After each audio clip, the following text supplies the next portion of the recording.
Good morning, brothers and sisters in the Dhamma. Let us start with the puja. Okay, please switch off your mobile phones and settle down. Those who are doing the puja items, get ready, and we shall start. Let us pay homage to the Buddha. Namo tassa bhagavato arahato samma sambuddhassa. Namo tassa bhagavato arahato samma sambuddhassa. Namo tassa bhagavato arahato samma sambuddhassa. Please put your palms together and we partake in the offerings to the Buddha. Let us join in the verses together. Offering of light. Light symbolizes wisdom. May the light of Dhamma dispel the darkness of ignorance.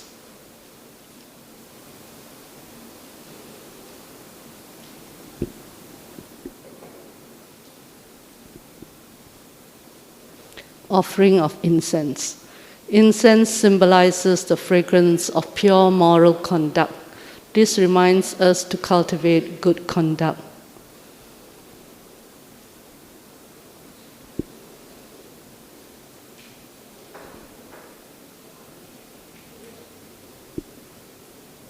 Offering of water. Water symbolizes purity, clarity, and calmness. It reminds us to practice the Buddha's teachings, to cleanse one's mind, which is full of desires, ill will, and delusion, to attain the state of purity.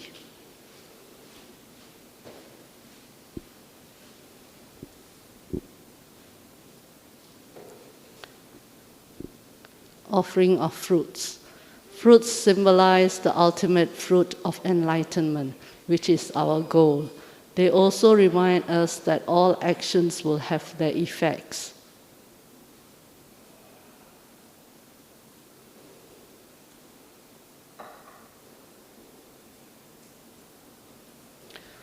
Offering of flowers. Flowers symbolize impermanence. The freshness, fragrance, and beauty of flowers are impermanent. This reminds us that we should all live in the present. Remembering thus, we should reduce our craving and attachment.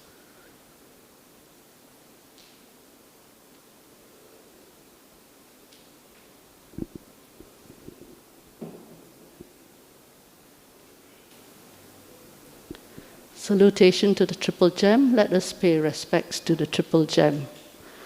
Arahang Samma Sambuddho Bhagava Buddhang Bhagavantang Abhivademi.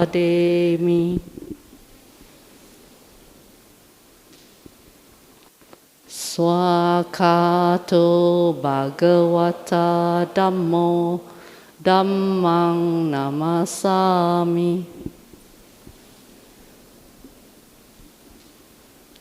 Supatipanno Bhagavato Sāvaka Sangho Sanghang Namami. Going for refuge, let us chant the verses for taking the three refuges. Buddhang Saranang Gacchami, Dhammang Saranang Gacchami, Sanghang Saranang Gacchami, Dutiyampi Buddhang Saranang Gacchami, Dutiyampi Dhammang Saranang Gacchami, Dutiyampi Sanghang Saranang Gacchami, Tatiyampi Buddhang Saranang Gacchami, Tatiyampi Dhammang Saranang Gacchami, Tatiyampi Sanghang Saranang Gacchami. Let us take the 5 precepts. Panatipata Veramani Sikkhapadang Samadhiyami. Adinadana Veramani Sikkhapadang Samadhiyami. Kame Sumichachara Veramani Sikkhapadang Samadhiyami. Musavada Veramani Sikkhapadang Samadhiyami. Sura Meraya Majapamadatana Veramani Sikkhapadang Samadhiyami. Recollection of the Buddha. Let us recollect the sublime qualities of the Buddha. Itipiso bhagava arahang samma sambuddho vijjacharana sampano sugato lokavidu anuttaro purisa dhammasarati satta deva manusanang buddho bhagavati. Recollection of the Dhamma. Let us recollect the sublime qualities of the Dhamma. Swakato Bhagavata Dhammo Sanditiko Akaliko Ehipassiko Opanaiko Pacchatang Vedittabbo Vinyuhiti. Recollection of the Sangha. Let us recollect the sublime qualities of the Sangha.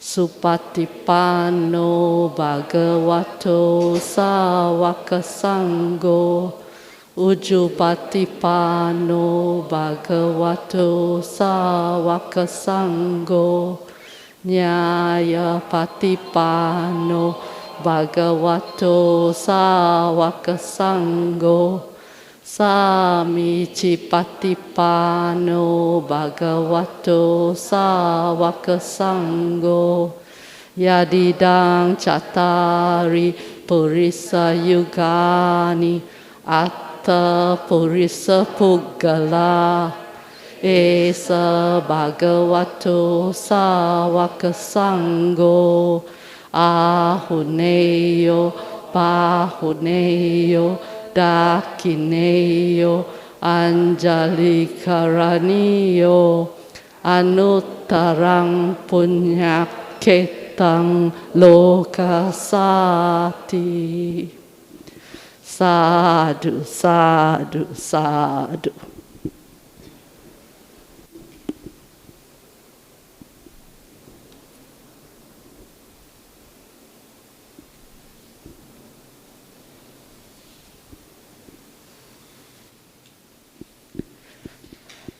Good morning again, brothers and sisters.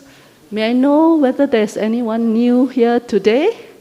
First time or second time at Buddhist Fellowship? No? Okay, welcome. So we will especially welcome those who are new here, but since everyone has been here, just as welcome here. Okay, announcements. First announcement we have next week, Sunday service, do sign up. We have Ajahn Brahm live streaming all the way from Perth. So please note the timing is at 3 p.m. and not in the morning. So please come at 3 o'clock and have he will be talking about the power of self-compassion. And you can also ask questions to Ajahn. Okay, the other week, on the 14th, we have a special Lunar New Year special event, which I will go through afterwards. And then 21st, we have Ajahn Achalo, who will be talking about how to transform the joy of giving to bliss. And then 28th, we have Dr. Ng Yen Yen with us, and we will be live streaming this. She will be talking about Dhatu Vibhanga Sutta, the exposition of elements. And we have the youth. And for the 6th, we have Dhamma in animation at the BF East Centre. So please don't come here. And then we have the Indonesian service, which is later part of the month. And the special event that I'm talking about on the 14th, Lunar New Year, 3rd day, do come. Ayah Saile will be here, and we will have Dhamma talk, how Buddhists view wealth, as well as give yourself an opportunity to offer requisites and receive blessings and oranges for the new year.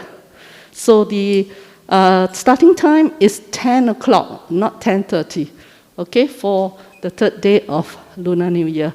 The rest of the days, 1st day to the 5th, the rest of the New Year, 6 days of New Year, or 5 days of New Year, the BF office is closed except for this day, 14th of February.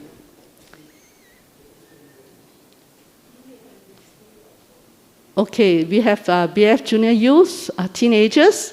Do encourage them to join. It's open for registration, 3 p.m. to 5 p.m. on Saturdays. Rahula Connects, these are for our primary students, age 7 to 9, and upper primary is 10 to 12.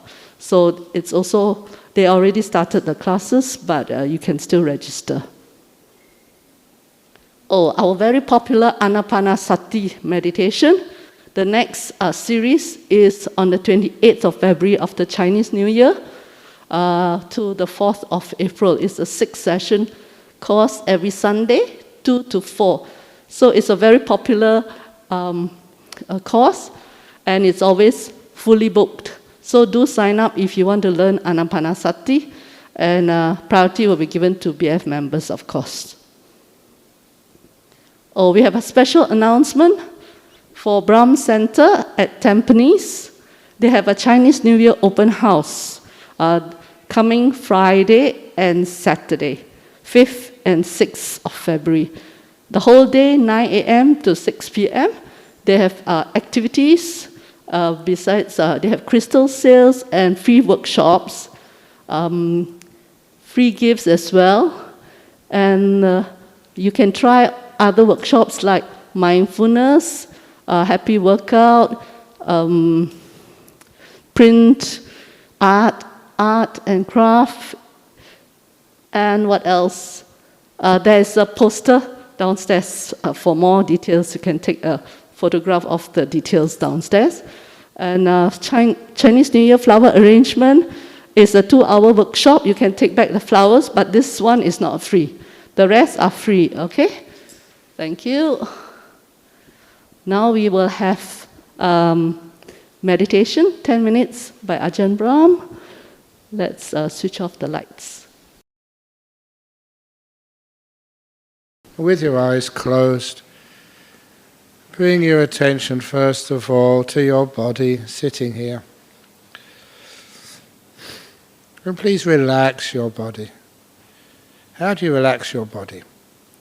By being mindful of your body and being kind to it. What do I mean?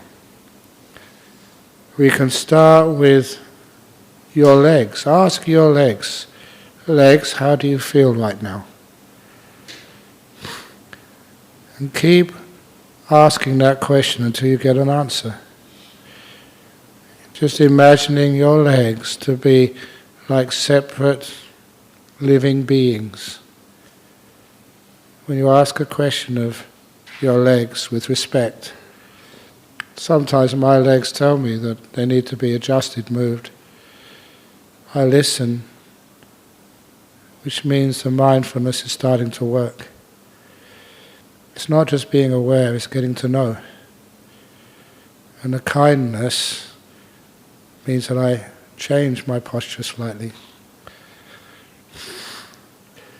I often spend a long time with my body when I'm meditating, at the very beginning, to make sure it's all fine. But we've only got a few minutes, so then go to your bottom, your buttocks. I say that because sometimes people's buttocks get sore sitting on a cushion or on a chair. So we want to relax to the max so we're comfortable. It's not just indulgence. This is simple kindness to your own body.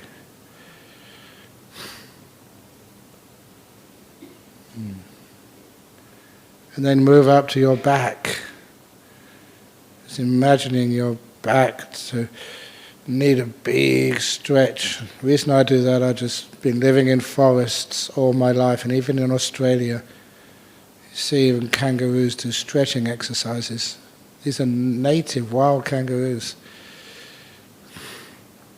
So I do a big stretch of my body at the beginning and just feeling all these chemicals going into my body, just painkillers, immune enhancers, until my back, it feels really great.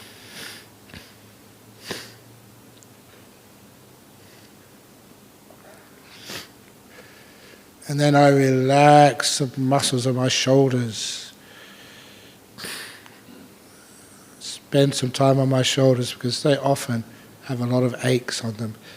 I imagine those muscles being pulled apart by two invisible demons, actually four, two on each side. And I let go. Let go of stretching. Let go of stress. Allowing those muscles just to be. And they respond. My awareness of those muscles, you can relax them almost at any time. Oh, that's great. And then I look at my hands. Where are the hands supposed to be? It doesn't really matter. You put your hands in a place which you feel to be comfortable. And ask your hands, like your hands were separate entities from you. Hands, how do you feel? Do you need to be moved?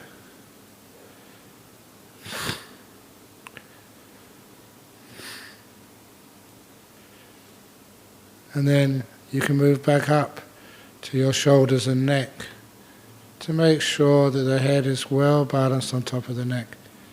Not too far to the left, not too far to the right, not too far forward or too far back.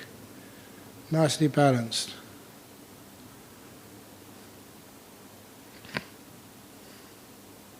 And even in your throat, if you have any tickly sensation like I have now, I do have allergies. It's part of what I inherited from my father who had asthma. Just be kind to your throat. Find ways of relaxing it. And then move up to your face. In your face there's many muscles which stretch, scrunch up because of your emotions. And by relaxing the muscles on your face, you can also relax some of the emotions. So I feel the muscles around my eyes. And I loosen them all. And around my mouth too.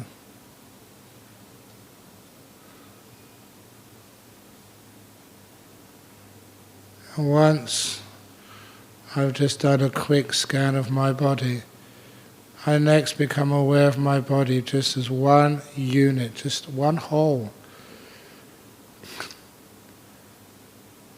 The whole purpose is to be aware and kind enough to relax everything. Because I've been doing this for years, I notice that when I deliberately relax my body with mindfulness and kindness, I get this delightful feeling. The delight of having a body which is much more at peace than usual. It's the same delight which people pay a lot of money for, to go to some beach in Bali on a recliner, or to have a body massage, or to go in a hot tub. I do that just automatically. mindful and kind. And I enjoy that delightful feeling. Delight is part of meditation.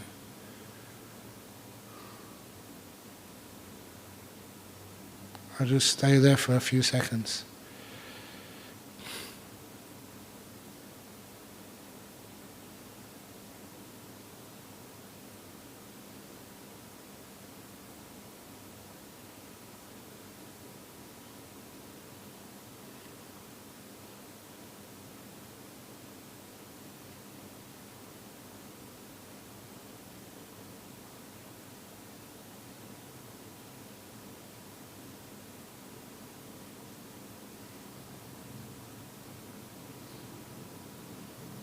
And then we go deeper inside to our mind. How peaceful are you, or how agitated are you? There's something which I hope you've heard me teach about the peaceometer, like a thermometer, speedometer. How peaceful are you? Given a number from 1 to 10. 10 is agitated, 1 is very peaceful. What makes that reading go up to more disturbance? What makes that reading go down to more peace? For any one of you who wants to know where this fits in, this is almost third Satipatthana. What causes disturbance to the mind? What stops a disturbance? And you're putting your awareness on peace, peace of mind.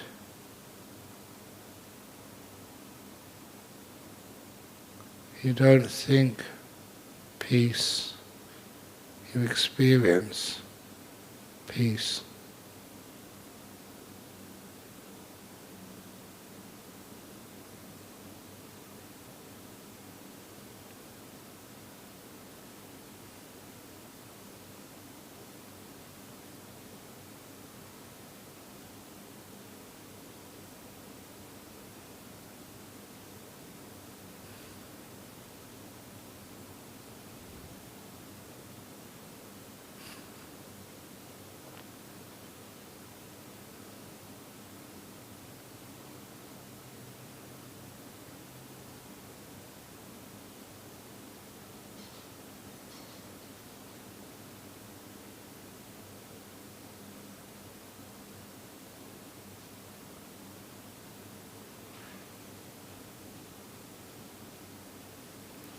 And if those of you who like to watch your breathing, just watch your breath, experiencing it, but don't sacrifice peace.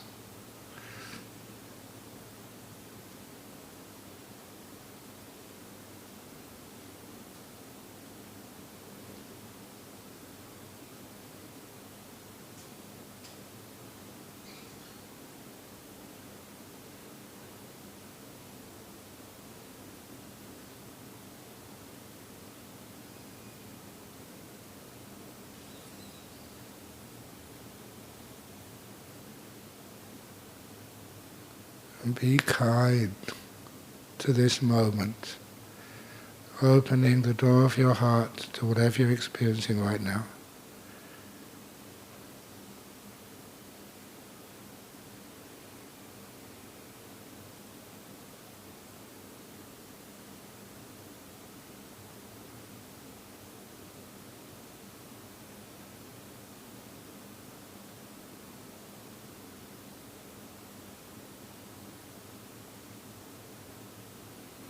And experiencing it. Don't think about it. Go deeper inside in the thoughts, to the silence which exists in the present moment. Just here, relaxing, making no plans, making no judgments, grant yourself these moments of peace. You deserve them.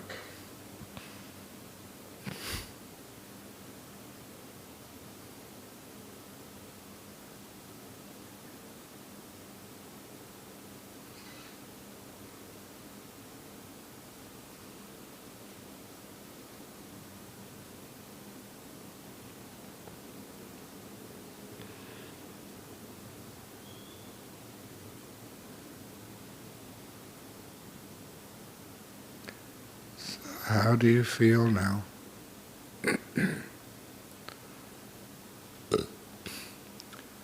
What's it like in your mind? Your emotional world? How much peace can you feel?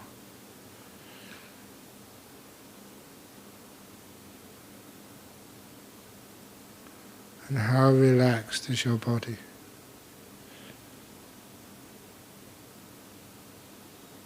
And how joyful does it feel?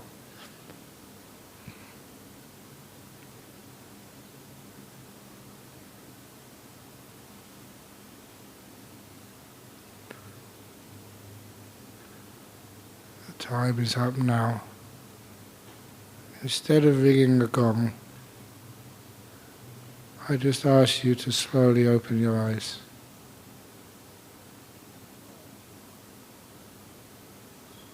And come out from your meditation. And smile. Yeah. Thank you.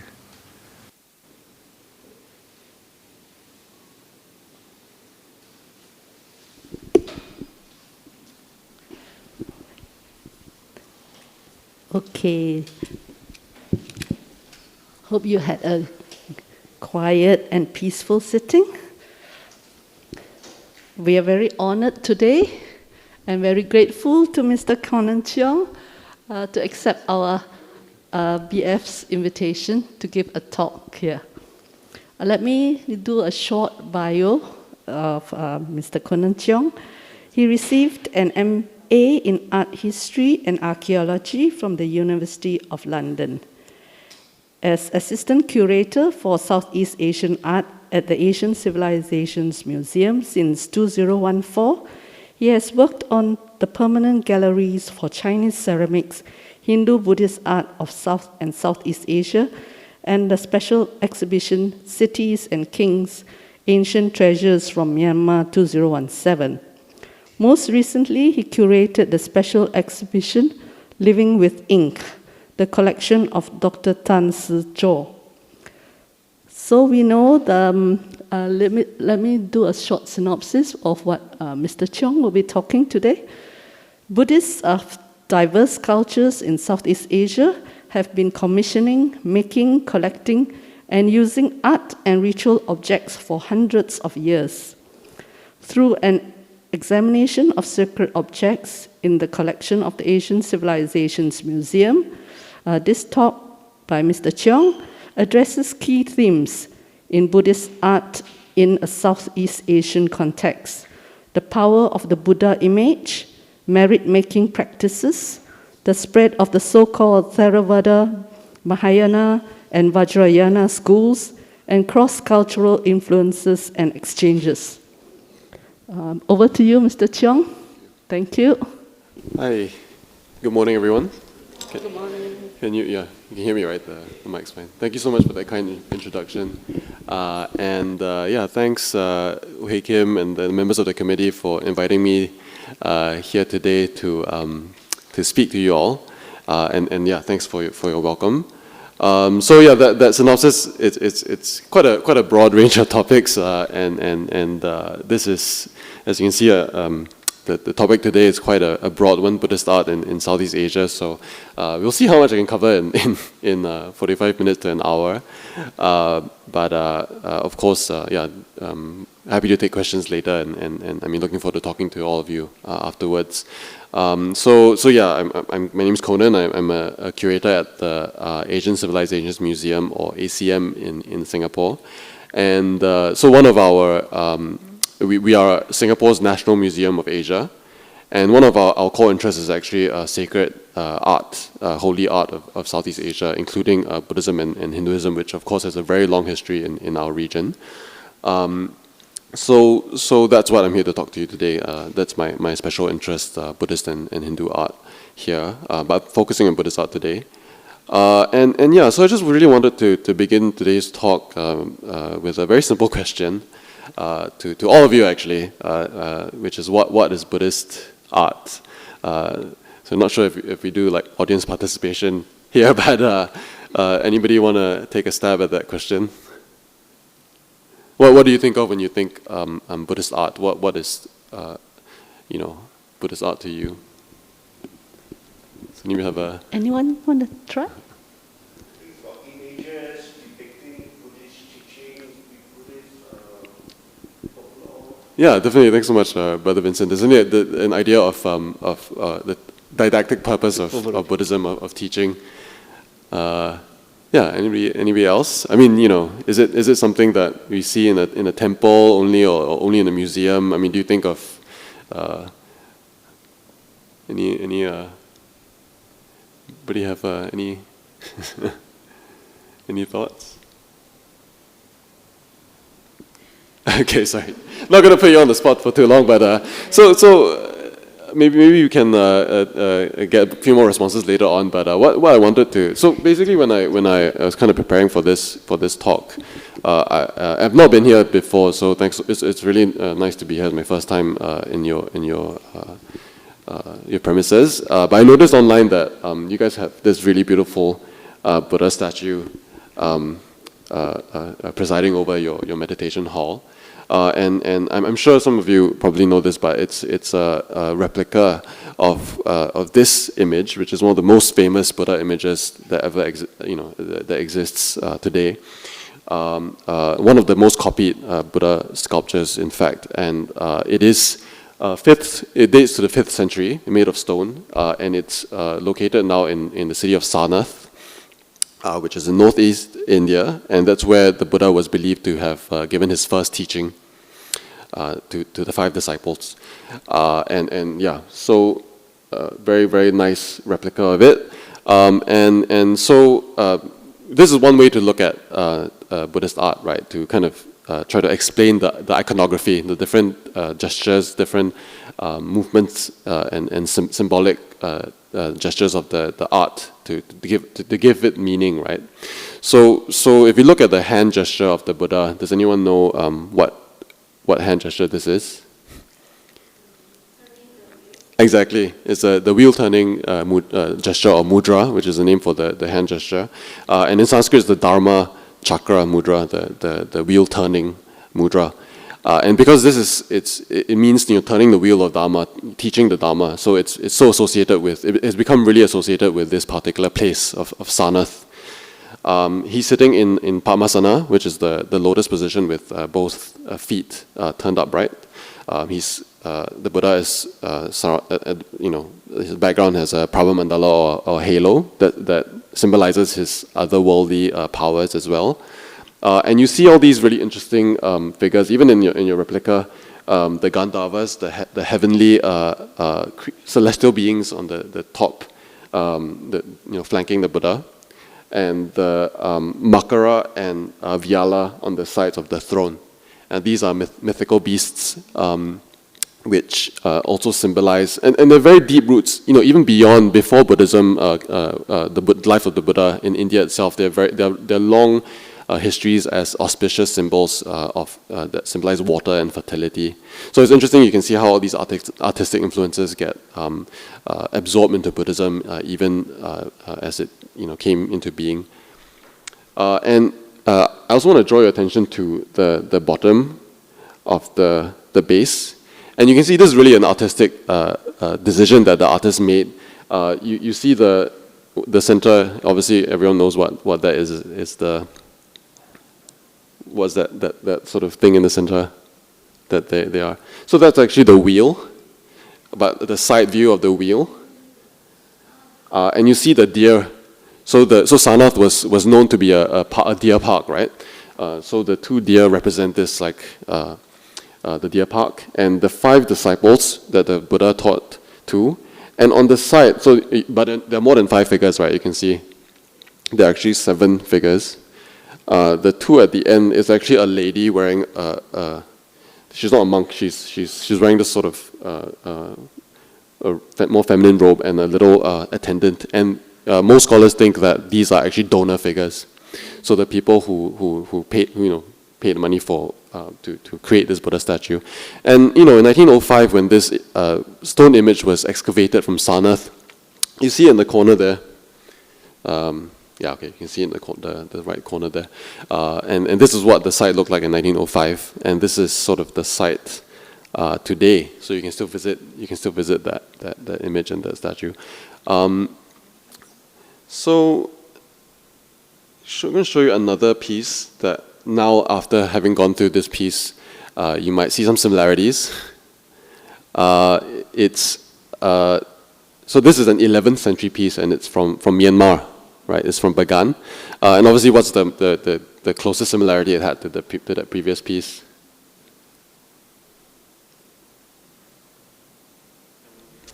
Yeah, the mudra.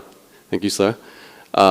It's displaying the same mudra. So even though it was made in Bagan in Myanmar 500-600 years later, it still has that continuity to that older image in Sarnath, the same mudra, so signifying the same event and signifying the same place. So even though it's made in a very different style, made in a very different culture, we can see that these ideas still continue. And this image, why I show it also, is because it actually came to Singapore in our 2016 exhibition, Cities and Kings. This is the photo of our opening event, where you see our PM Lee with Aung San Suu Kyi of Myanmar. The opening ceremony for the exhibition, and that piece was one of the highlights of this exhibition. But the interest. So again, what is Buddhist art, right? So this is it's a piece that has a very meaningful religious significance, and brought to our museum as a kind of art object, right? That's meant for, even if you're not Buddhist, you can come appreciate it for its artistic qualities. But in Myanmar, where it's actually usually held, that's where we borrowed it from the Bagan Archaeological Museum. The curators, that's actually the curators of the museum at the Bagan, they regularly worship it as a sacred object. So the thing about Buddhist art is it really, really straddles all these different sort of modes of being and modes of meaning. And this is a more typical, it's a Buddha image, not in a museum, but in a active temple in Yangon. So just to go back to that question again, what is Buddhist art, right? Obviously, it's a very broad. And anyone, everyone has a different opinion on this, and this is just my 2 cents. But like, the Buddhist scholar Peter Skilling says, Buddhist images are not simple art objects. They are products of complex ideologies, and so they're not. You can't just leave them on a shelf in a museum, and they have a lot of these intersecting meanings. And so these are just some simple things to think about when I think about Buddhist art. One is that there's always an artist or an artisan involved. It's man-made. There's an intentionality there. 2 is that there's a level of patronage. It was made for somebody and for certain reasons, usually religious. And finally, so it's a sacred object. It's not just an art object. And it was made for more than a mundane purpose. Right. So with kind of this in mind, let's go on to the. If you disagree or if you have anything more to add later on, please jump in. But maybe this is just a kind of starting ground to start with as we go on to the rest of our presentation. So I just wanted to kind of talk a bit about the transmission of Buddhism to Southeast Asia, and. So this is, how do you even define Southeast Asia, right? Nowadays we kind of conveniently, we say the nations of ASEAN, right? The associations of the Southeast Asian nations. So these are all the nations of ASEAN. But this, obviously, as you know, ASEAN is quite a modern construct, and in the pre-modern world,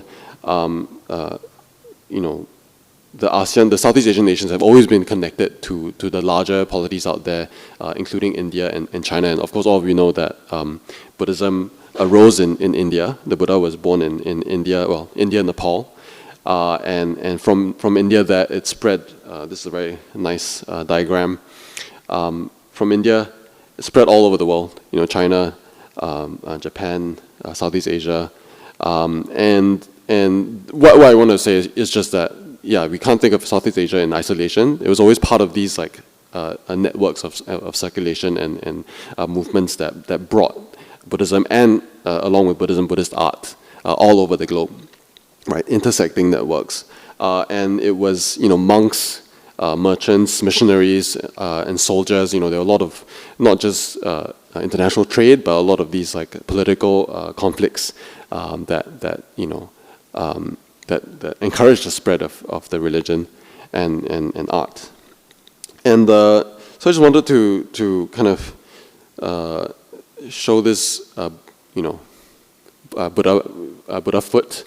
It's in our collection, and first of all, the foot of the Buddha Pada is a very early representation of the Buddha. In the earliest Buddhist art, when artists were not confident enough to display the face of the Buddha, they used these representations like the foot or the wheel, and it's interesting because a lot of popular stories and foundation myths of the Buddha of Myanmar and Thailand particularly feature the Buddha flying miraculously to Southeast Asia from India and leaving his footprint in natural formations and converting the population, right? So these stories actually we see a lot in the 14th and 16th centuries, and you see them in art as well. So this footprint kind of represents the transmission of Buddhism in Southeast Asia from India in an artistic form. And in many places in Thailand and Myanmar, they're actually also venerated, they're worshipped in the same way that a Buddha image would be. You also see these in the very early period in the 6th century, you see these clay tablets, clay ceilings, and they are found all over the Thai Malay Peninsula, and that mass-produced small clay images from seals or molds. They are actually made using a metal mold pressed into clay. So as you can imagine, it's a very easy way to mass-produce sacred objects, and you see. So this is how you kind of see the spread of this doctrine in different cults. Probably a bit small, but this image is actually of a central Buddha that's surrounded by 8 bodhisattvas. As you know, a bodhisattva is a being that's vowed to help others attain enlightenment before he himself becomes a Buddha. And this, so these seals could actually represent a kind of cult of or a ritual that involves the worship of 8 bodhisattvas, including on top of the central Buddha, right? And so the spread of these art objects, of these clay tablets, actually might reflect the spread of this cult. And so this is kind of the type of images that was being produced in Thailand at the time. It's a terracotta Buddha. Unfortunately, only the top survives. But also images like this in the early period in the 7th and 8th centuries, they were also made using molds. So that's how a lot of these early clay images of the Buddha were made. So as I said, yes, there's a lot of monks and merchants transmitting the doctrine. And just to quickly say, to name one of them, Yi Jing, who was a Tang Dynasty monk. I'm sure all of you are familiar with Journey to the West, right? Xuanzang. So he wasn't alone. Xuanzang wasn't alone. Other monks also traveled from China to India and Southeast Asia to get scriptures and to translate them to Chinese. And actually, some of their records, some of their travel records are the earliest evidence we have of a lot of these early Buddhist kingdoms in Southeast Asia. And this is just a quotation from his sort of travel account that was written in the 7th century. saying many kings and chieftains in the islands of the Southern Ocean, so Southeast Asia, admire and believe Buddhism. And he says that, if a Chinese monk wants to actually learn about the Dharma, they have to go to Southeast Asia, and especially places in present-day Indonesia, Sumatra, and also in Malaysia. Right, so this is kind of interesting. In the 7th century, there was really this very strong network of monks that was traveling all over the world to study the Dharma, not just to the homeland in India, the birthplace of Buddhism in India, but also in Southeast Asia. So how do we know a lot of where do we get our information about Buddhism in Southeast Asia and in the early period, before written record, before sort of books and so on. I'm not going to spend too much time on this because this is a huge topic, but it's also part of art because these are archaeological remains, archaeological elements that are excavated along with images. We have Buddhist inscriptions in the Buddhist scriptural languages, Sanskrit and Pali, which spread along with the religion, but also increasingly composed in the vernacular languages. So inscriptions composed in Malay, in Javanese, for example, and so on, in Khmer. And so this is just an example of kind of inscription. Yeah, so this is from Bujang Valley, which you recognize. Yeah, in Kedah. So it's interesting because it's one of the oldest Buddhist sites in Peninsular Malaysia, and it's interesting. Well, at the ACM, we are inheritors of the 19th century Raffles Museum. So in the 19th century, a lot of British archaeologists actually did excavations in Southeast Asia, including in Kedah. And that's why we are kind of the beneficiary of some of the results of the excavation, including these two tablets. And the one on the bottom, especially I want to highlight, is inscribed with what's called the Ye Dharma formula, which is a kind of condensed script about the doctrine of causation and cause and effect, essentially. So it's a kind of a abbreviated. I'm not going to read the whole thing because my Sanskrit pronunciation is not great, but it's basically the Tathagata has declared the cause and also the cessation of all the things that arise from causes. So it's kind of a sort of a little mantra or dharani, that gets inscribed in these tablets and they get transmitted. So it's an easy way for the doctrine or for the Dharma to be circulated. And this is just an example of one of the Buddha images that was excavated from this site as well, which you can see in our galleries. Dates to 6 to so the bigger tablet, it is a quotation from, it's called the Questions of Sagaramati, 6th to 8th century date. And that's actually Mahayana. It's a very strongly Mahayana text, and it was it only exists in the full versions. It only exists in Chinese and Tibetan translations. So the original Sanskrit has been kind of lost. But it's interesting because so we see that this text was actually circulated in Malaysia, in Southeast Asia at this time in this early period.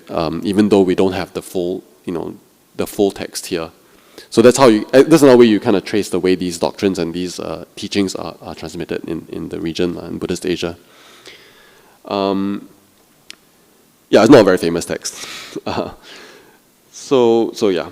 And we also get these big stone inscriptions. Just to give an idea, in temples, this is now in Indonesia. It was found in near Palembang in Sumatra. And big inscriptions like this are usually inscriptions of donations that powerful, because this is huge, right? It's really like a pillar, and so they attest to donations that Buddhist kings, or not necessarily Buddhist kings, that kings in the region give to temples and so on. So inscriptions like this is it's a Cambodian one, Khmer one. And finally, just an example of Pali.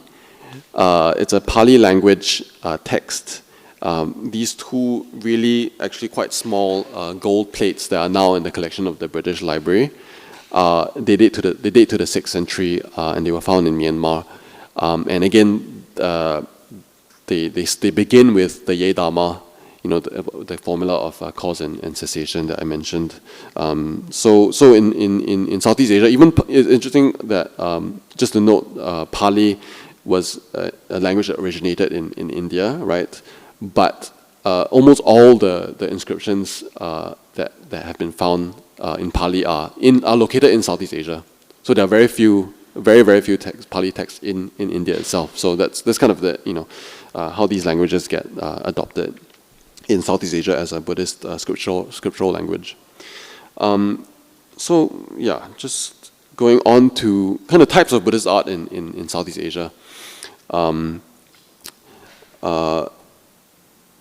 Obviously, one thing is one very visible thing that I think we're all kind of familiar with is monuments. And I just want to highlight today these three monuments arbitrarily chosen: Angkor, Borobudur, and Bagan or Pagan. Maybe show of hands, like who has been to at least one of these places? Great, okay, at least half of you. So at least you can kind of visualize where I'm going with this. Okay, the thing is quite small. But so this is just a map of like major Buddhist sites in Southeast Asia. And I want to talk about Angkor first, which is kind of kind of here, Cambodia. So let's talk about Angkor. So Angkor, one of the most famous Buddhist sites, and it stretches the heyday, sort of the period of the Angkor Empire dates from the 9th to the 15th centuries, quite a long period, and with a lot of successive kings, right? And actually, the thing about Angkor is it wasn't entirely a Buddhist kingdom, as you all know. There's actually it was a very interesting mix between Hinduism and Buddhism. So the three chief deities of the Angkor dynasty was Shiva, Vishnu, and the Buddha. And different kings would kind of rotate. Different kings would pledge allegiance to different deities. And Angkor is a very good example because it's very clear that there are a lot of inscriptions that identify temples and to say like which king built which temple. So it's very good for historians. We know we can ascribe like it's easier to date the different temples in the region and to say like how because it's something not to be taken for granted. The kings actually claimed which temples were the ones that they built, and we also did an exhibition borrowing items from Cambodia and also the Musée Guimet in France in 2018. And the most famous temple in Angkor is probably Angkor Wat, which is a 12th century temple, and it was actually a temple to Vishnu, the Hindu god Vishnu. And this piece from the National Museum of Cambodia is actually on long-term loan to the museum, so you can see it in our gallery today. It's a statue of Vishnu made in the Angkor Wat style, and as you can see, it's wearing what's called a sampot, which is a very traditional way to tie the kind of a sarong, a long cloth, but in the Cambodian style. So Buddhist art really, the Buddhist images, the way they're depicted, it kind of takes on the attributes of the country that it spreads to, and this is a very good example of that. But we're talking about Buddhism and Angkor. We really have to highlight this temple, which is Bayon Temple. If you've been to Angkor, you know it as the temple of the many heads. Yeah, and actually this was the last big temple, last significant royal temple built in Angkor before kind of the so-called decline of the empire. And interestingly, the king who built this, Jayavarman VII, was actually the most Buddhist king, the most explicitly Buddhist king of all the Cambodians, the Angkor kings. So most of the Buddhist art we get from Cambodia is from Angkor. I mean, is from this period, the 12th and 13th centuries. Oops.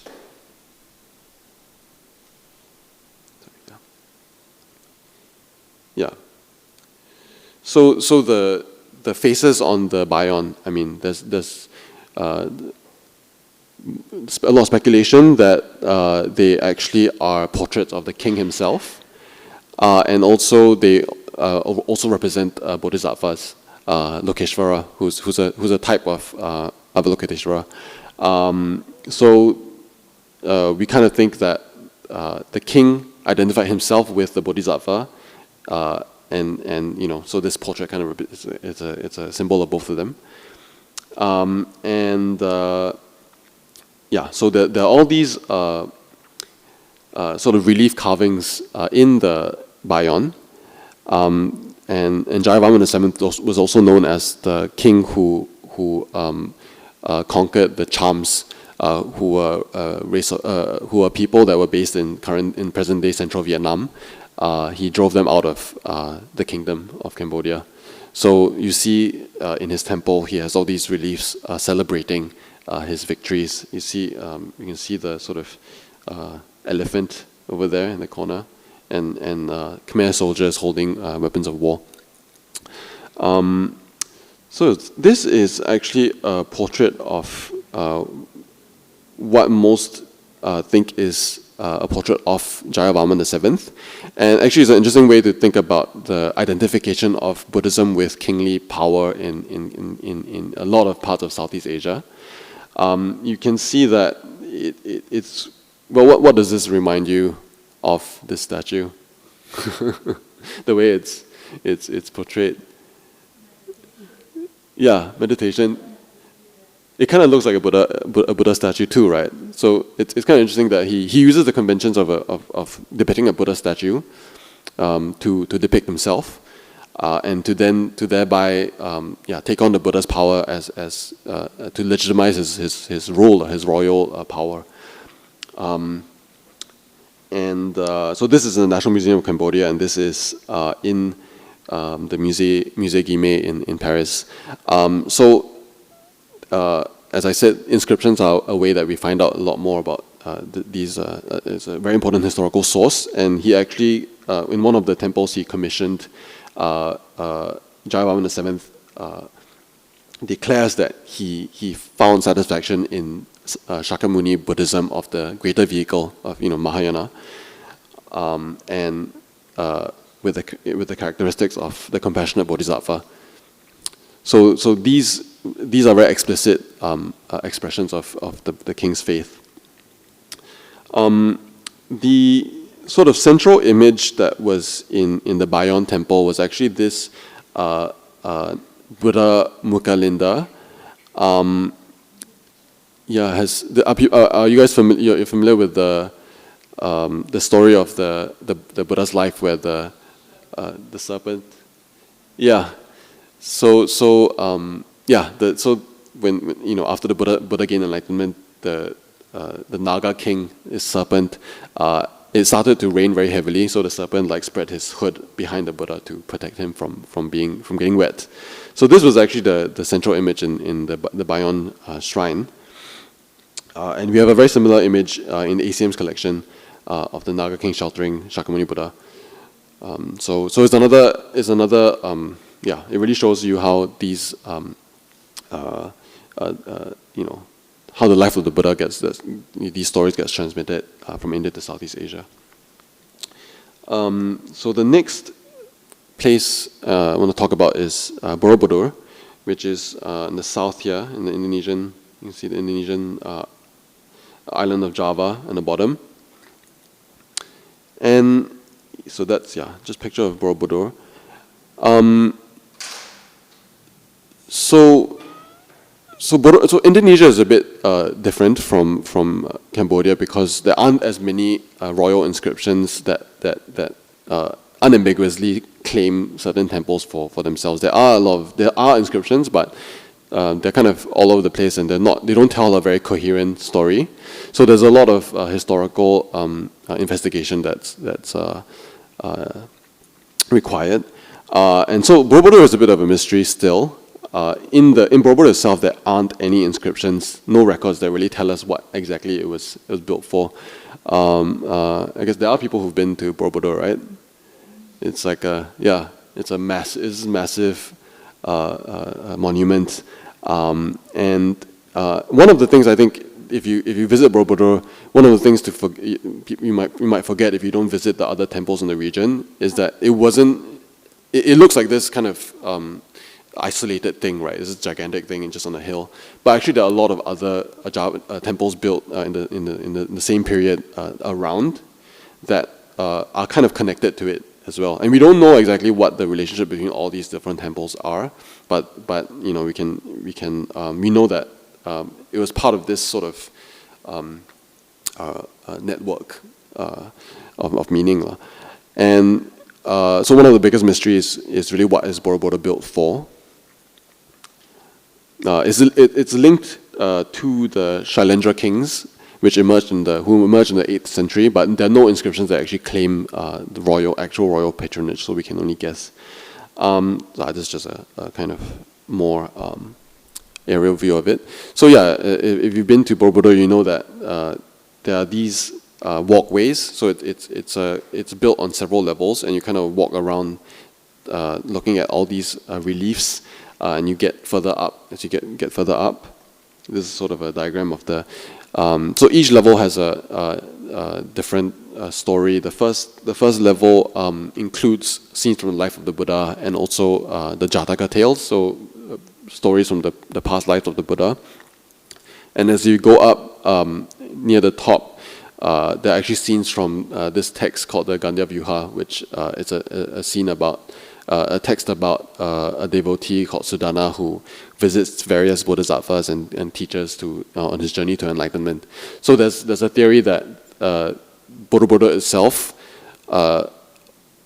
is meant to symbolize this movement from the devotee walking around the walkways, and also similarly visiting all these teachers in a meditative state, and then also reaching his own enlightenment at the top. I mean, that's one of the theories, but it's not, obviously it's still open to interpretation.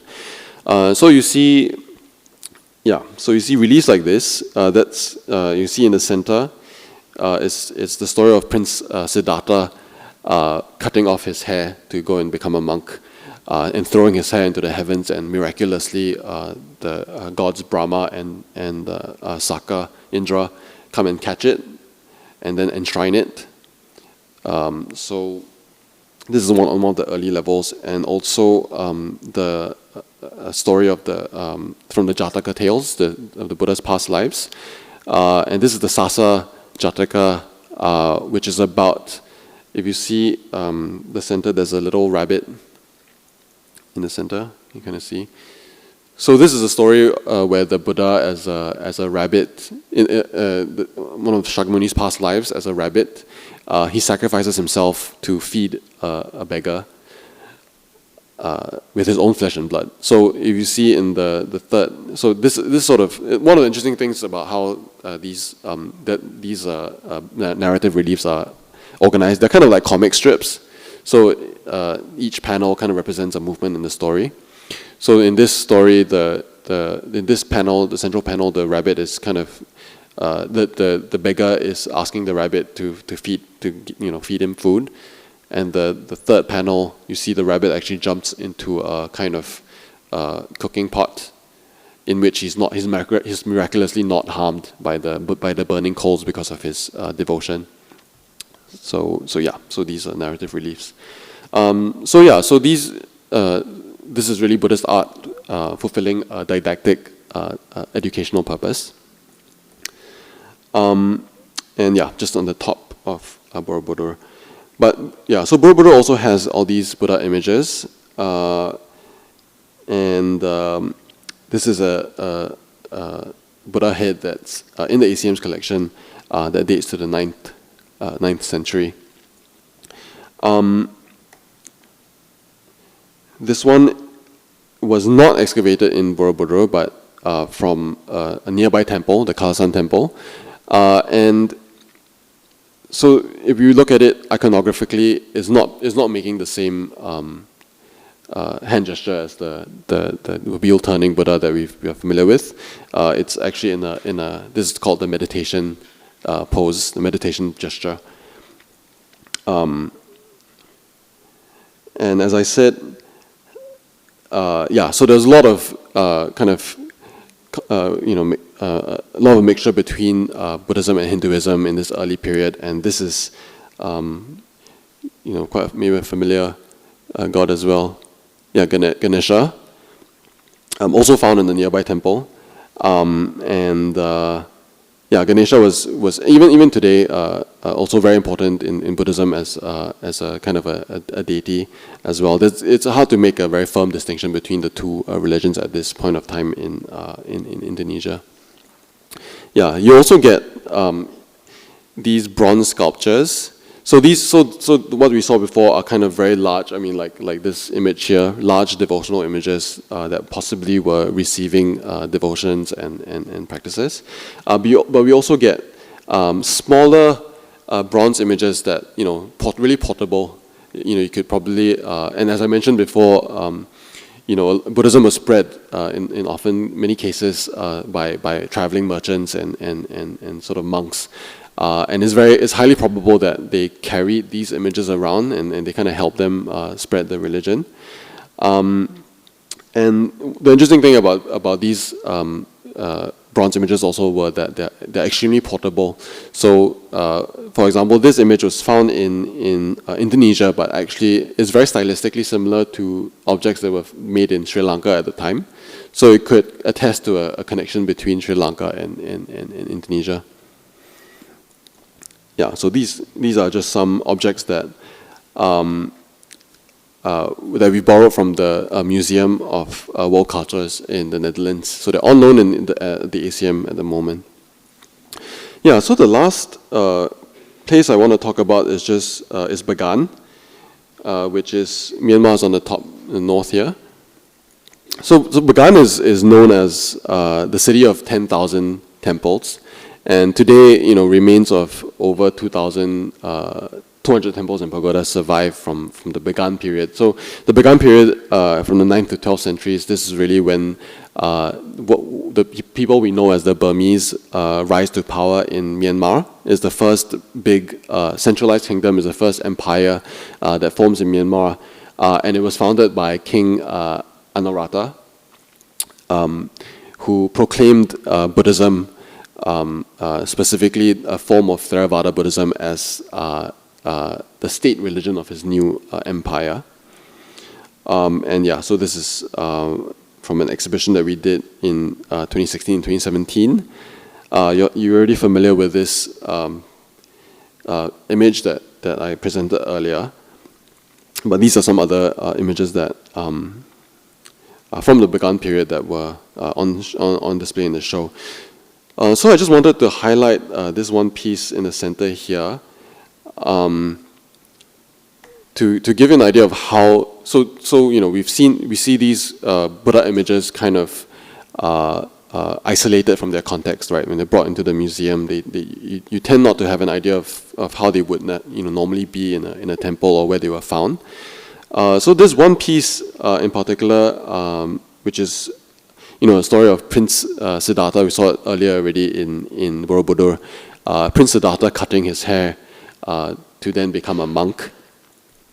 And it dates to the 11th century, and it was we actually know where it was found. It was found in the Jakumin Pagoda in Bagan. So when we went to Myanmar to actually do some research for the show, we actually had a chance to visit that pagoda, which is pictured here. And so that pagoda is not that big, but so there's room for this one huge central image that really goes from floor to ceiling, and that's the main devotional image that people present offerings to. But on the sides there are all these kind of niches so these are all replicas. Obviously, but the originals have all been taken to the museum. But so images like these would have been placed in these little niches as kind of we think again educational tools for monks. If you're taking lay people around, you can kind of teach them about events from the Buddha's life, for example, using these images as aids.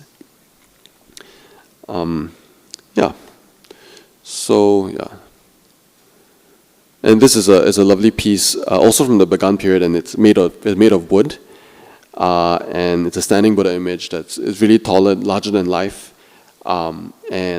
Interestingly, it's not like some other Buddha images which are very aesthetically sort of decorated. It actually has jewelry and a crown, and it sort of again in Bagan there's a very close association with royalty to Buddhism. So this could be a way for it's called the crown Buddha to kind of associate the Buddhism himself with the royalty as well. So yeah, so just I think we've talked about kind of different uses of the Buddha images, whether as relief decoration or as part of the wall niches to kind of serve a didactic or educational purpose, or they could be the focus for meditation, as this image in your meditation hall is, or the object of worship itself has iconic power.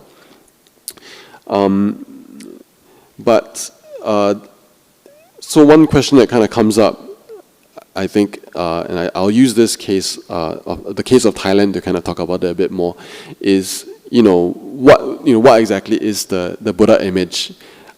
Is it something? Is it just an object of meditation, or is it something that inherently is believed to have some sort of power, some kind of supernatural power that people pray to fulfill? Promises or to do things for them, and this is quite a important question in the art history of Buddhism today. And I think if you've been to Bangkok and you've been to the palace complex, you might have been to this ordination hall of the temple of the Emerald Buddha. It's really in the royal complex itself. And the image that's enshrined there today is the Emerald Buddha. And actually, if you go there, it's really far off and you can't really get too close, so you might not be able to get like a very good close look at it. But this is essentially, it's a Buddha image that probably dates to the 14th century. But what its true power is that it's very closely associated with the power of the current dynasty, the Chakri dynasty of Thailand. The sort of myths and legends of the Emerald Buddha is written about in a lot of 15th century texts, but it basically has a long history of it originated in North Thailand, in Chiang Mai. That's where history starts, but then it was moved. It was actually captured by Central Thai armies and brought to Ayutthaya, and then later to Laos. And it's only in the 18th century that it was finally captured by the founder of the current dynasty, King Rama I, who brought it to Bangkok in 1779. So it kind of reflected the military conquests of the Thai dynasty, and also the movement of these images, like this important image, is a way for us to kind of keep track of the spread of Buddhism and how this sort of image cult kind of travels. So this Buddha image, as you can tell, has a very, very strong importance to the Chakris, to the extent that there are a lot of elaborate rituals that accompany it, including the changing of a costume. You might have heard about this. This is the same Buddha, but in the different costumes. The summer, from left to right, summer, rainy season, and winter costume. So it's actually a very important ritual where the Buddha image is changed, changes clothes, and this kind of really represents the superpowers or the influence that this Buddha image is meant to have, the miraculous powers that it's said to possess. And one might ask, like, what is the source of the power of the Buddha images? In the Thai tradition, there is a tradition of image consecration, and there's a big. If you look at this picture, there's from probably 2000, before 2004. There's a large Buddha image at the back, and you see a lot of these smaller images on the bottom that are connected to the main image through string. And this is a very well documented ritual in Thailand where monks would stay up overnight with the Buddha images that are meant to be consecrated and kind of chant over them and also tell them. One very interesting thing is that they actually relate they chant the story of the past stories of the Buddha's life to the new Buddha images. So we've kind of talked about the Buddha's past lives and the Buddha's life story before. But in a way, in this ritual, these new Buddha images are taught the story of the Buddha's life, and in that way, kind of become the Buddha as well. And this tradition, so it just kind of don't have pictures on my own, but I just went a bit online and tried to find some. It's very well documented in the Thai tradition, and interestingly, it's also connected to this practice of amulets in Thailand that we talked about earlier. As some of you know, in Thailand, in some many Thai Buddhists believe in the sort of protective power of these amulets that are also consecrated in a very similar way. So they are actually tied to the main Buddha image, and like monks would kind of chant over them in a very similar way. So they're also invested with the same power of that a Buddha image would be invested in. So that's kind of, do we consider these amulets art as well? Right now, I think it's more like anthropologists that have been studying this phenomenon, but I think it's something that, if you remember the clay tablets that I showed early on in the presentation, there's a very strong kind of connection between these amulets and the clay tablets. And just to say that this is not limited to Thailand. In Tibet, the Tibetan Buddhist tradition also, there's a strong history of consecrating Buddha images. You can see this is it's a kind of a bronze image that's turned upside down. It's hollow, and the monks are kind of putting consecrated materials inside to fill it with consecration materials to make it ritually efficacious. So you have to kind of consecrate it before you can then put it in a holy space in a Buddhist context. So the last thing I just want to briefly talk about to end is the idea of devotional and ritual art. So I think I've spent most of today talking about the Buddha image, the actual image of the Buddha. But there's a whole also ecosystem of different devotional and ritual arts that are associated with the practice of Buddhism.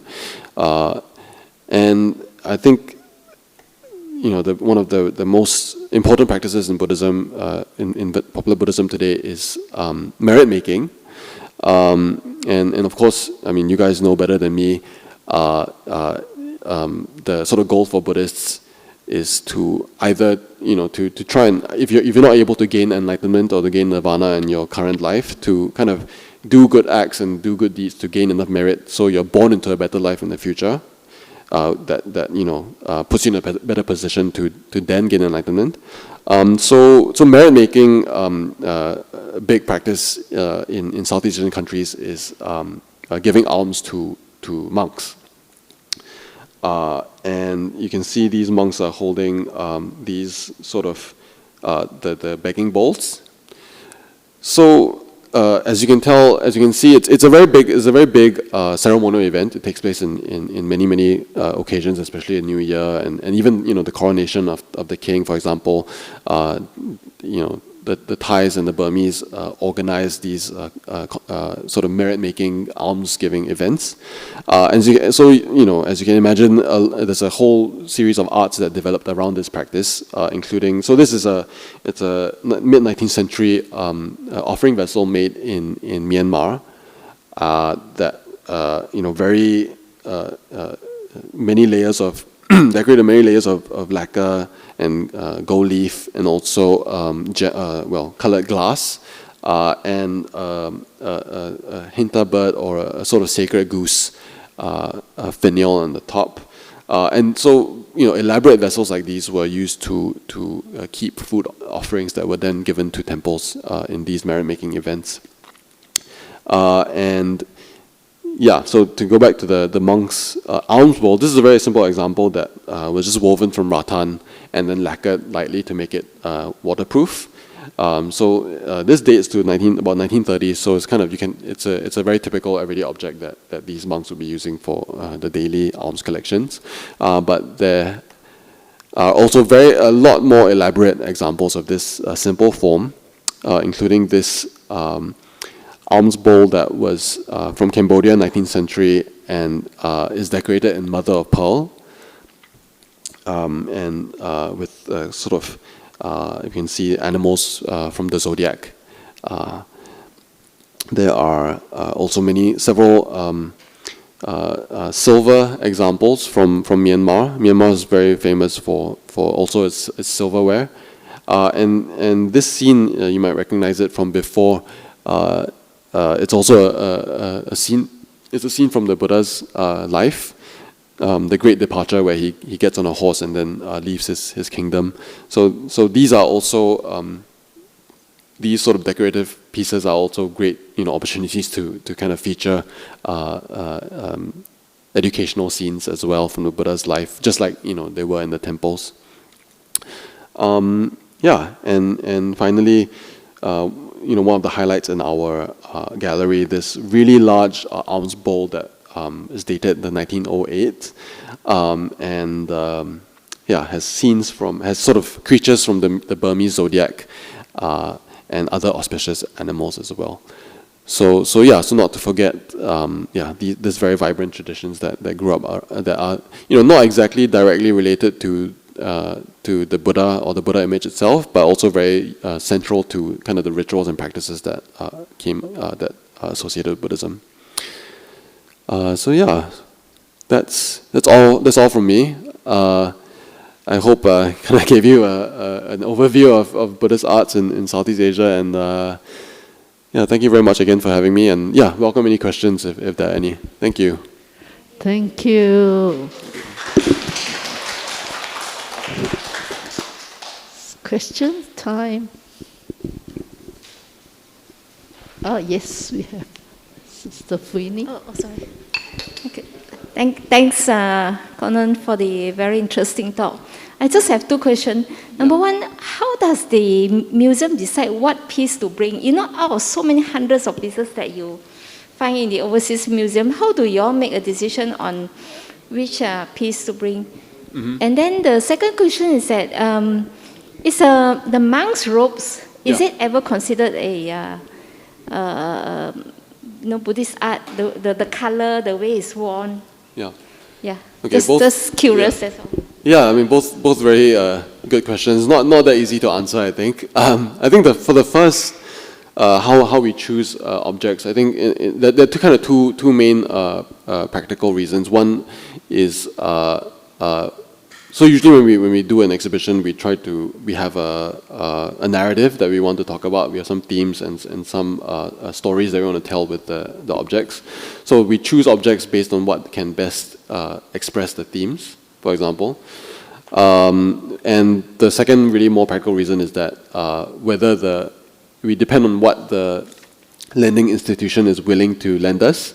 So oftentimes, I mean, there are images that are considered sort of national treasures by the different. I mean, in China, for example, they actually have a grading system. Like there's a AA level treasure, there's a B level treasure, and they actually have you can, if you borrow from them, you can only get a proportion. It's like a proportion. You can only get like 5% AA, 10% B, for example. So it's kind of dependent on what they're willing to lend us as well. And as for robes, that's a really interesting question actually, because so far, no, I would say. Monks' robes have not been, at least as far as I'm aware, have never been accessioned, have never been acquired by museums as art objects. You only see them in kind of more daily life presentations, modern historical museums, for example. And I think but yeah, I don't see why not. I mean, in other like for example, Catholic priests' robes can get really, really elaborate and really, really, and they have been accessioned into certain museums. So yeah, if you see anything really, really nice, let me know. Yeah. Yeah, thank you. Yes, Conan, I've got a question. It's just like, okay, do you think that this great historical artworks, artifacts of the past came about because the written word was like limited to only the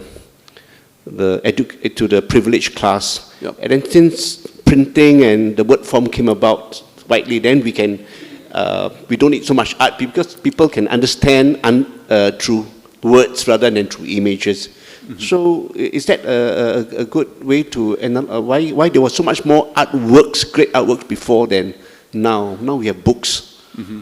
You think, does it make sense? That's an interesting question, but I feel like one thing to say is that I think the artistic tradition and the textual tradition kind of came up at the same time. And of course you have to remember that in the past it was, at least in the Buddha's time, right, in the early transmission, it was largely oral until things were written down, right, obviously. And I feel like it's not like a zero sum. It's not like you can have one or the other. I feel like a lot of Buddhist arts now is still flourishing. If you go to especially the Thailand and Myanmar, you still see a lot of production of these images. And so I mean, personally, I just feel like the art complements the text as well. And I don't think we ever, even with the rise of the book and the rise of the ease of printing and so on, the oral tradition is still very strong, and in a lot of parts of Thailand, particularly. There's still rituals built around the recitation of the written text. So even though like the Buddhist devotees they can probably read it themselves or whatever, the act of recitation is still very important, and that's obviously closely associated with like the images and all that as well. So yeah, anyway.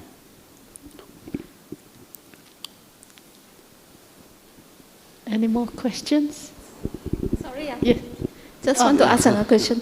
Do you know that currently whether there's any more excavation sites that they are still being still active? They are still finding out all these images in Southeast Asia? Yeah, definitely. I mean, even the sites that I mentioned, the three Angkor, Borobudur, and Bagan. I mean, there are very active archaeological services in those countries, run often state-run. They are excavating all the time. I mean, Angkor, you mean to say at these three sites, they still haven't discovered the full... No, definitely not. Like, they're still discovering more and more. It's just a matter of funding, I would say. But Angkor especially, it's a good example because it's very well... there's a lot of international interest in Angkor. And it's not just the Cambodians, but other teams from other countries also, even including from Singapore. Actually, we have an archaeological unit at NUS which has done some excavations in Cambodia, in Angkor before. So yeah, like there are new developments all the time. Oh, okay, yeah. Okay. Interesting. Yeah, but you can't really visit them. I think they're not really open to the public. You kind of have to, yeah, because they're often like far in the jungle that haven't been like cleared. Yeah. We have another question here. Yeah, sure. Thank you, Conan, for the very, very fascinating talk. I've got a question. Maybe I'm not sure if there's an answer. You know, the Sri Vijaya Empire, they are supposed to be Mahayana, but we know that the Mahayana rose in Central Asia. So what is the connection between that and our Southeast Asian Sri Vijaya Empire? How did the Mahayana come down here, and why didn't it take root here? Instead, the Theravada became stronger. That's actually a really complicated question. Yeah, I know I kind of put like Mahayana and Theravada in my brief, but actually I realized it was too complex for me to explore in art. Because the thing about the schools, I guess, is because it originates in differences in the Vinaya, right? In differences between like monastic codes. And so it's very hard to separate, because what we can tell from art is kind of, basically from art we can tell, unless it's like in an inscription where it's very explicitly written out. If you see like an image of a, I mean, for example, if you think of Mahayana, you're probably thinking of like the Bodhisattva cult, right? I mean, because that's part of, because of the Bodhisattva vow and all that. So you can see that there are images of Bodhisattvas being made in Southeast Asia. So all you can tell is like, oh, that this Bodhisattva was worshipped or was kind of important in Southeast Asia at some point. But it doesn't really tell you whether Mahayana sects or Mahayana thought was in the region. And yeah, so it's really hard to kind of answer that and to say when it rose and fell and all. I mean, what we do know is that what we know is Theravada really took root in the 12th century because of people like Anarata in Bagan. And I don't think it kind of completely rooted out all Mahayana sort of practices or things that are associated with Mahayana. They kind of coexisted. It's just that you don't get as much of a explicit. Sorry, it's quite a hard question to answer actually. But yeah, I just think that the sort of the idea of the schools only became very, very it only became more the differences between the different sort of schools only became more solidified in the last like 100, 200 years. And probably in the beginning, like, I mean, if you're looking at the period that I'm looking at, in Bagan or in Angkor or Borobudur, they might not see that distinction. And then the other question is, then would it even be expressed in the art as well at all? You know, it's hard to, as in you don't really see. It's not like they will say like, I'm a Theravada Buddhist or I am a Mohammedan Buddhist in the inscriptions. It would just be like, oh, I am a Buddhist. So it's kind of hard to, sorry. Don't think I really answered that. Excellent, thank you. Thank you. Any other question? Our last chance to ask the question. Yes, this one from Chris. Thank you very much for the talk. It's very interesting. I was just wondering what the main intentions of the kings and the nobles that commissioned the artwork. Was it more for their own merit, or was it more for peace purposes, to spread the religion? I actually a bit of both. I think even the earliest Buddha images that were commissioned in India in like the 1st century explicitly had inscriptions saying like, I commissioned this statue for actually not necessarily their own merit, but it's always dedicated to it's like my mother's merit or my and that I think runs constant even to today, I feel. But one interesting example that makes me think of Jayavarman VII, which you saw earlier in his portrait sculpture. So actually, you find images of Jayavarman with this portrait, not just in present-day Cambodia, but in several areas around where Angkor used to be influential. And there's some that actually they're found in modern-day Thailand as well. So it might attest to the idea of the king kind of. It's almost like a Roman. If you think of like what Caesar did, sending images of himself to temples around his empire to kind of express to disseminate his influence a bit further. But yeah, so there might be a bit of that too, but isn't that not that well studied? So, but it's an interesting thought. Yeah. So I would say a bit of both, yeah. Okay, thank you. Thank you.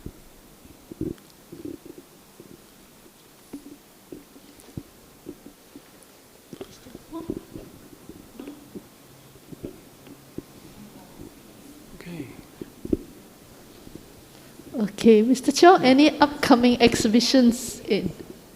Oh yeah. Well, actually, we just opened a new show that is called Faith, Beauty, Love and Hope. That just opened just before Christmas, actually. And it's an interesting exhibition because it's actually a last-minute exhibition because we were supposed to have a show come in from China, from Beijing, but obviously it couldn't travel because of the pandemic.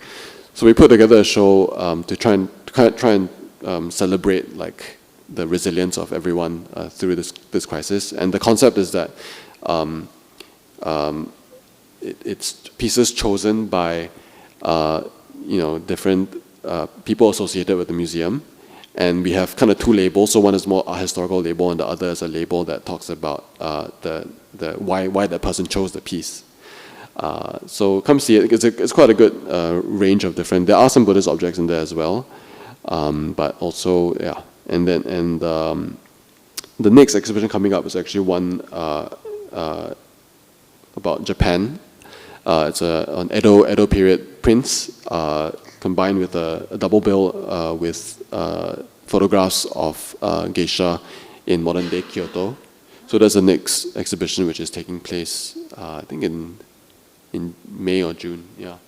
So please, come for the one that's there now, and also for the next ones coming up. And if you haven't been to our galleries, please come by too. We have 2 galleries of well, this is a picture from. Okay, anyway, it's not on screen anymore. But the last image I showed was a picture from our Buddhism and Hinduism gallery. So yeah, please come down. It's This one. Yeah, that one. Yeah, exactly. Very nice. Yeah. Lovely. Yeah. See all the Buddha images.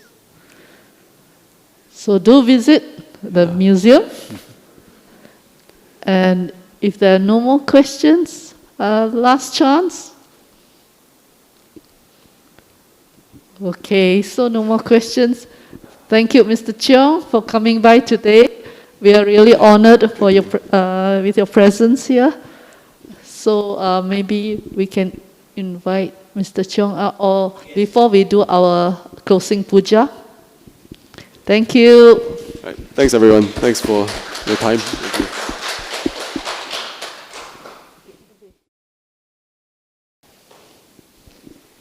Okay, let's do our closing puja. Okay, dedication of merits. Let us invite all sentient beings to participate in our acquired merits. Ettavata cha amhehi sambatang punya sampadang sabbe deva anumodantu sabba sampati siddhya. Ettavata cha amhehi sambatang punya sampadang sabbe bhuta anumodantu sabba sampati siddhya. Ettavata cha amhehi sambatang punya sampadang sabbe satta anumodantu sabba sampati siddhya. Dedication of merits. Let us invite our departed relatives and friends to share in our merits in today's wholesome activity. Idang me nyati nang hotu sukita hontu nyatayo. Idang me nyati nang hotu sukita hontu nyatayo. Idang me nyati nang hotu sukita hontu nyatayo. End of service dedication. I dedicate the merits which I have accumulated to the cultivation of my mind in order to bring happiness and benefits to all sentient beings. I dedicate the merits to my parents, children, spouse, relatives, friends, colleagues, and my adversaries, wishing them long life, good health, happiness, and prosperity. May we never part from the triple gem, and may we always walk the path towards enlightenment.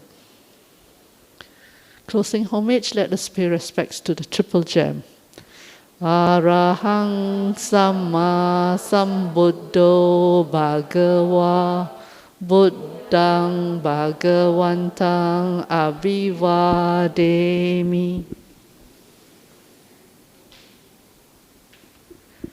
Swakato Bhagavata Dhammo Dhammang Namasami.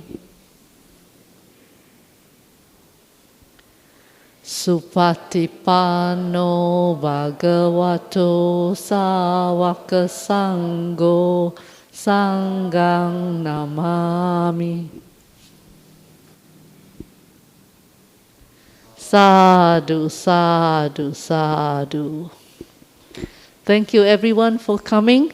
Do join us again next week for 3 p.m. for Ajahn Brahm's talk. Do sign up at Eventbrite. Thank you.